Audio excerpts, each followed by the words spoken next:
प्रभु की स्तुति हो। मसीह में मेरे सभी भाइयों और बहनों को नमस्कार। आइए प्रभु के दिन के लिए तैयार हो जाएं। लेकिन उससे पहले आइए समझें कि बाइबल के अनुसार हम कौन हैं, हम कब, कैसे और क्यों बनाए गए हैं। जैसा कि हम सभी जानते हैं, उत्पत्ति 1:27 कहता है, इसी प्रकार परमेश्वर ने मनुष्य को अपने स्वरूप के अनुसार उत्पन्न किया। हम उत्पत्ति 2:7 को भी जानते हैं। परमेश्वर ने मनुष्य को भूमि की धूल से रचा और उसके नथनों में जीवन का श्वास फूंक दिया। लेकिन हम कब, कैसे और किस लिए बनाए गए हैं, इसके बारे में गहराई से समझने के लिए आइए बाइबल से कुछ वचनों को पढ़ें, जो हमें अपनी आध्यात्मिक इंद्रियों को खोलने में मदद कर सकते हैं। इस वीडियो में हम केवल वचनों को पढ़ेंगे और उन पर ध्यान केंद्रित करेंगे, और बाद में हम अपने अगले वीडियो में गहराई तक जा सकते हैं।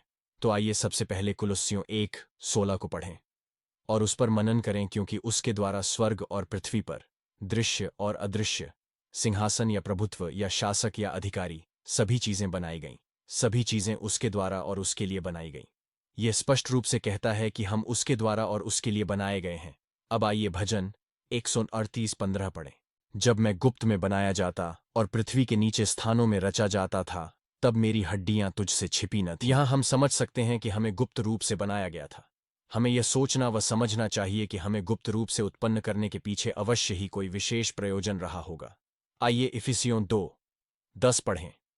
क्योंकि हम उसके बनाए हुए हैं और मसीह यीशु में उन भले कामों के लिए सृजे गए, जिन्हें परमेश्वर ने पहले से तैयार किया कि हम उनमें चलें। यहां बाइबल कहती है कि हम अच्छे काम के लिए मसीह में बनाए गए थे।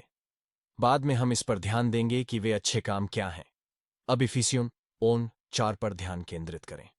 उसने जगत की उत्पत्ति से पहले हमें उसमें चुन लिया कि हम प्रेम में उसके सामने पवित्र और निर्दोष बने।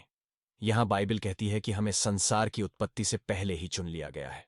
इसलिए यह समझ लो कि हम संसार की उत्पत्ति से पहले ही रचे और चुने गए हैं।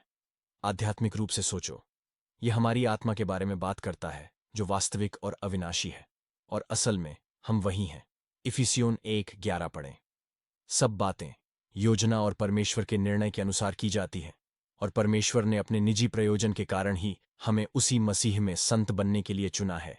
यह उसके अनुसार ही हुआ जिसे परमेश्वर ने अनादिकाल से सुनिश्चित कर रखा था। यहां बाइबल स्पष्ट रूप से कहती है कि परमेश्वर के पास हम में से प्रत्येक के लिए स्वर्ग में एक योजना और उद्देश्य है। बाइबल में कई वचन बताते हैं कि हम कैसे, कब और क्यों बने हैं। हम अपने अगले वीडियो में इस पर गहराई से विचार करेंगे। कृपया पवित्र आत्मा के मार्गदर्शन से अगले वीडियो तैयार करने के लिए प्रार्थना करें।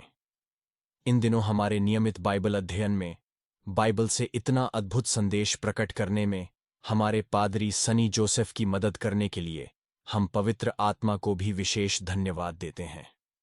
हमें आशा है कि आज हमने इस बारे में थोड़ा पढ़ने और समझने का प्रयास किया कि हमें कब, कैसे और क्यों बनाया गया।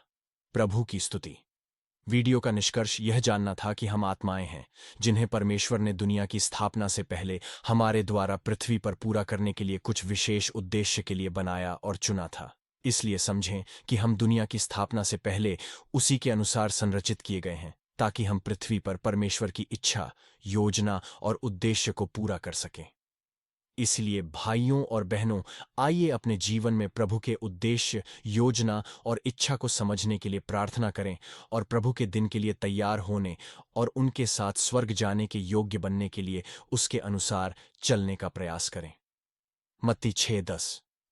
तेरा राज्य आए, तेरी इच्छा जैसी स्वर्ग में पूरी हो, वैसे पृथ्वी पर भी पूरी हो। आमीन।